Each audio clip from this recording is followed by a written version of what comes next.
एक भालू घर से निकला और जंगल में रास्ता भटक गया। उसने घर का रास्ता ढूंढने के लिए बहुत कोशिश की, लेकिन उसे रास्ता नहीं मिल रहा था। वो जंगल में कभी यहाँ कभी वहाँ भटक रहा था। वो परेशान होकर अल्लाह से दुआ करने लगा, या अल्लाह मैं रास्ता भूल गया, मेरी मदद फरमा। इतने में उसने देखा सामने से एक परिंदा आ रहा है। करीब आने पे पता चला वो एक कौवा था।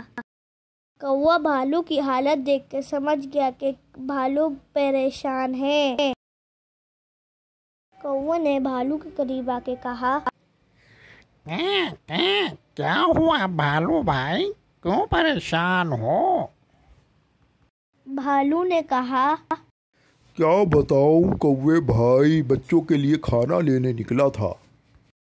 खाना तलाश करते करते रास्ता भटक गया। अब मुझे रास्ता नहीं मिल रहा। फिर कौवे ने भालू से कहा, परेशान ना हो भालू भैया, मैं जंगल के चप्पे चप्पे से वाकिफ हूँ। तुम मुझे अपना पता बताओ, मैं तुम्हें तुम्हारे घर तक छोड़ आता हूँ। भालू ने कहा, कौवा भैया, आपने अगर मेरी मदद कर दी तो ये एहसान मैं आपका कभी नहीं भूलूंगा। कौवे ने कहा, ठीक है भालू भैया, तुम मुझे बताओ तुम्हारा घर कहाँ पर है? भालू ने कहा, जंगल में जो रेत के बहुत बड़े बड़े टीले हैं, उन टीलों में से एक टीले में मेरा गार है। कौवे ने कहा, परेशान ना हो भालू भैया, वो जगह मैंने देखी हुई है, मैं तुम्हें वहाँ छोड़ आता हूँ।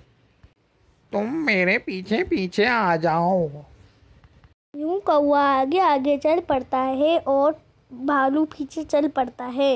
यूं कौवा और भालू लंबा सफर तय करके भालू के रेत के टीलों वाले घर पर पहुंच जाते हैं। भालू ने देखा कि भालू के घर वाले बाहर खड़े होकर भालू का इंतजार कर रहे थे। भालू को देखकर घर वाले खुश हो गए।